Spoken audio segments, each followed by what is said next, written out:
a lot of the class will be done on the floor, sitting down or kneeling or some way, maybe lying down on the floor. The option will be to sit on a chair, use a chair. So you don't have to get down onto the floor if that doesn't work for you. We are going to begin standing and we're going to do a few exercises standing. So hopefully you can come to standing. And again, if it's not okay, you can sit down on your seat. If you're using a seat, make sure it doesn't really have any arms and it doesn't have wheels. It's not going to slide all over the place. And one last time, blocks. So if you came in a little bit after, I've already mentioned it. I'm going to be using 2 blocks, right? So at least have 1 if you're sitting on your chair or 2 if you're going to get down onto the floor. Okay, let's come on up to standing. Oh, hang on. I'll put myself on a bigger view so you can see me. You're more than welcome to change your view to gallery if you prefer. And I'll also again mute everyone. I think that's already been done. But let's make sure that's happening. So again, please feel free to unmute yourself at any time. Now, what we're going to do first is just take a simple look over one shoulder. So you're going to turn your head and look one way and notice how far you can turn. So what do you see when you turn your head over the one shoulder? Come back to center and then turn your head and look the other way. What can you see there? Let's try it again. Go the first way. Right, for me, I just automatically went to my right. I can go further to my right and let's go to the other side, to the left, right? Not as far. So just see what you're seeing, right? Come on back to neutral. And the reason we're standing is we want a bit of whole body movement. Now, reach your arms out in front of you, clasp your hands together, any way that works for you. What we're going to do is a twist. So we're going to twist to the side and come back to center and twist. You're going to push your arms and let your body rotate around.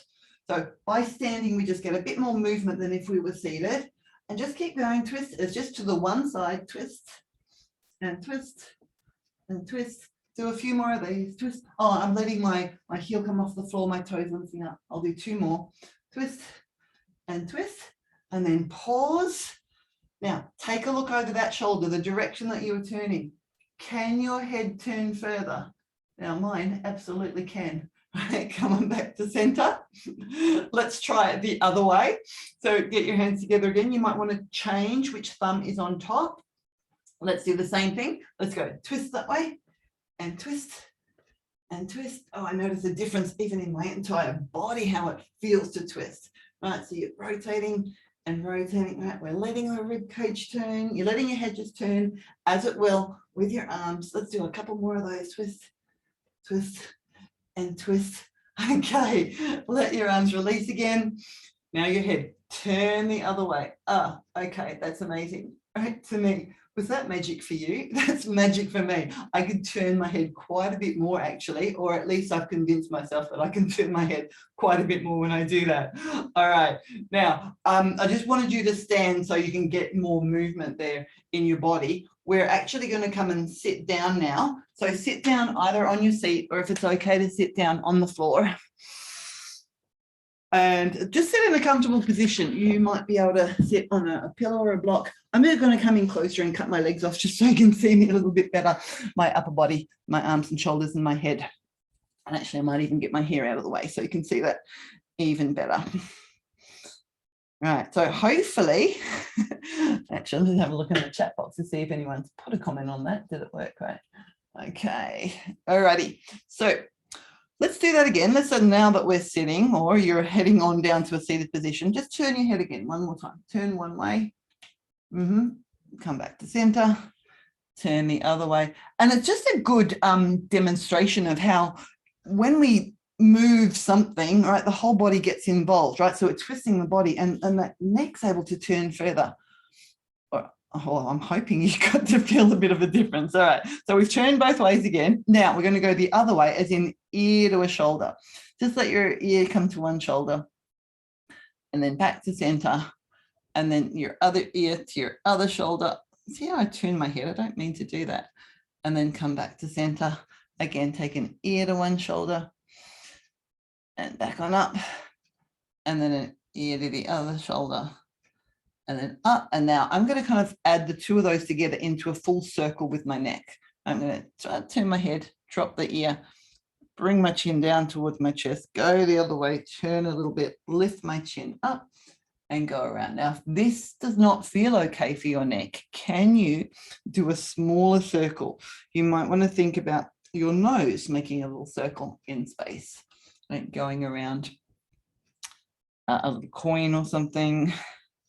Let's go one more time in this direction. And let's take it the other way.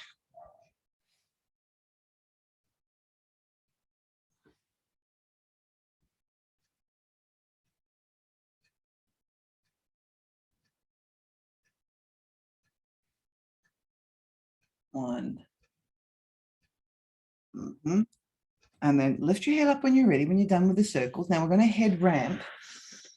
Let me exaggerate, right?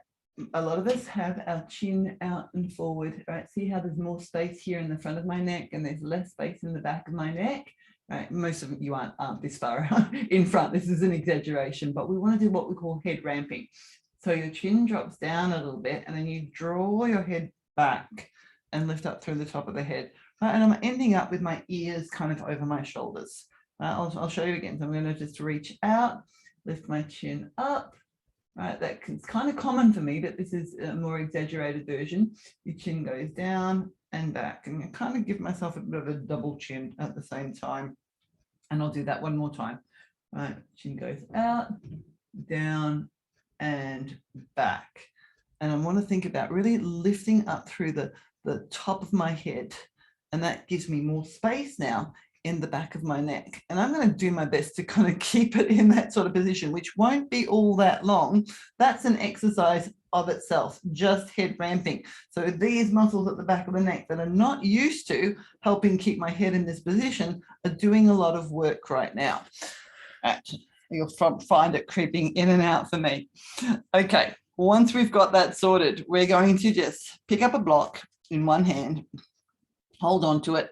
So your block is just in your palm and it's facing upwards, and then just turn it down towards the floor, and then turn it back up again. And then as you're doing this, oh, now I remember what I wanted to do, and then back up. I have a plan, and there's always something that I want to start off with, and I forget, but we'll do it after this, right? Two more. Notice how your hand and your wrist are turning, maybe a little bit with your elbow, down and up. All right, let's do that on the other hand. Get the block, palm up, turn it down, and then back up again. Just have a look at the movement of your hand, of your wrists. What's going on in your arm? Today you can see my whole arm because it's a little bit warmer. I'm not wearing a thick jumper or something. One more that way. Come on back.